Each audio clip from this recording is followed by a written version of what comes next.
Good afternoon, everyone. So we've just had our results through for the second trading period of the year. So that is last month, March, and I thought I would give you a rundown of how the branch has performed. You will know from your end of year conversations that the way that we are looking at contribution going forward is going to be, quote, radically different. What we all need to ensure is where we're putting in effort, it is delivering the right business outcome for our John Lewis Welwyn branch. So we've slightly changed, and this is all shops, the way that we are looking at how each branch delivers under a number of different headings. You may have seen that we have updated the board. So it's now got lots of pretty colours on it, a lot less detailed information, but a very clear indication of where we are delivering to standard or not, denoted by some really simple red card and green card. So hopefully this will make it easier for you guys to understand. Now I will add a little bit of flavour to those results as I talk you through them now. So sales for the last period have been incredibly tough. So under our sales heading or our sales metric, obviously we've got a responsibility there to deliver our sales budget and convert the visitors that are coming into our branch to customers. So last trading period we took just over £3 million worth of sales. Unfortunately, this was 4% down on forecast. Now sales in shops have been really tough at the start of this year, and you will have seen a number or lots of promotional activity that we've done to try and drive footfall and drive spend.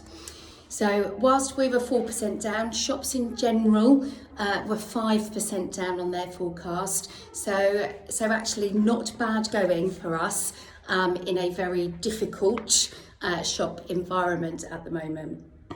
Sales year to date are just over, so that's 2 months, just over £6 million.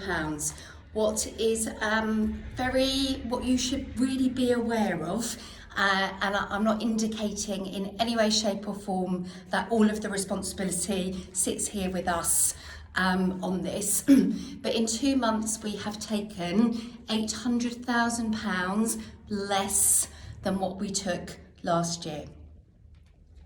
So whilst there may be some factors that are out of our control that impact this, we then have to deal with the consequences of not taking as much money as last year, which means we're not serving as many customers, which means we're not having the same turnover of stock, and therefore our partner hours, our resource, has to match the activity that is generated by those sales. So that's just a little bit of context for you there. So the second heading I'm going to talk you through is stock operations. Now, unfortunately, we did not hit this metric either. There are 3 really important levers for this metric, and that is RFID accuracy, RFID availability, and ASAP counts. Now, RFID is the way that we track our stock. It is really important that we understand where our stock is, whether that's sitting in a stock room or on the shop floor. And this is our counting accuracy, which we did actually achieve. Our availability is then the next step on from our accuracy. So our availability measure tells us whether we have the stock that our customers require out on the shop floor. If we have it and it's in the stock room, that affects our availability result. And of course, we've got lots of customers that will come in and won't interact with us. So the more stock that we can have out ready for our customers to take away, the better. Unfortunately, we haven't hit that measure for last month. Our ASAP counts are generated when we don't have any stock available on the shop floor. So if there's a gap, if you like, there is then a process that we should follow to try and solve the problem of that gap. Now, what this indicator is telling us is that we're not necessarily doing as much work as we need to be doing to solve the problem of that gap. So the target isn't the target is to solve 100% of those gaps, and we're not quite reaching that target, so that means we have failed on that measure. Our next measure I'm going to skip over slightly. It's productive hours. We have hit some of the levers underneath that measure. So we've kept our pay in line as a percentage to our sales in terms of our decrease in our sales. And actually our absence has been good again last month, so that's helped with available hours. What we will start to look at moving forward, we don't have all of the technology in place to do this yet, is whether the hours that we've got are productive. So that is literally whether we've got hours in the right place to complete the activity that needs to be done at that time of day. So whether that be direct to shelf or serving our customers, we need to look more closely, and we will be measuring more closely whether those hours are on the right day, at the right time, and then thinking about the actions that we can take as a result of understanding whether those hours are productive. If we've got lots of non-productive hours, the only people it impacts is us, because it means we don't have the right number of people in the right place. And if you're in that place when there are not enough people there, then that can have an impact on every individual. So important that we get to a good level of productive hours. Operating costs. There is some miscalculation in some of this month. We didn't achieve it, but I think in reality we really did. Carl's been spending lots of money on tickets for all of you guys, so he's overspent on his budget, but I'm sure that will come into line. And we've also had a bit of an overspend in our PDR operation, cost of food for partners. So I hope that's a reflection of some of the improved offer that we've got in there now. Brilliantly, we have a straight row of greens for our for our customer measure. So you'll be familiar with all of those headings, but our service target is 56. We achieved 60% satisfaction or overall satisfaction for the measures that are within our control. So that's 3 percentage points up on our target, and a job really well done. So you should all feel very proud of yourselves. Last month we missed one of the measures. This month we have achieved it. So really great news there. Also, from a partner measure perspective, we have achieved all of our levers.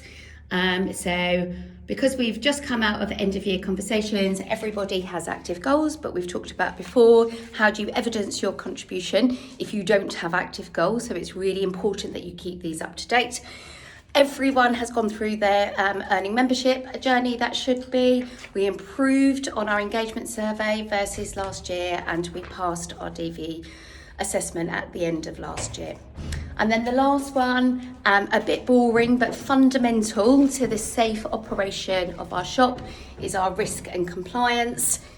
So again, you can come down and have a look at that. This mostly green there. We've done all of our ticket checks. We're under target for our mandatory training, and we're doing and recording all of the compliance that we should.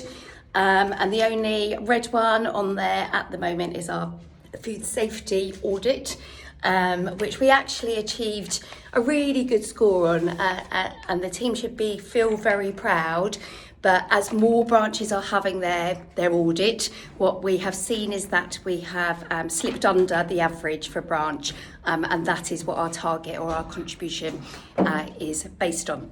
So I hope you found that really helpful. It's a little bit long because I've had to explain some stuff to you. Hopefully you can either play it on double speed, and as we get more used to the measures, hopefully I will get quicker.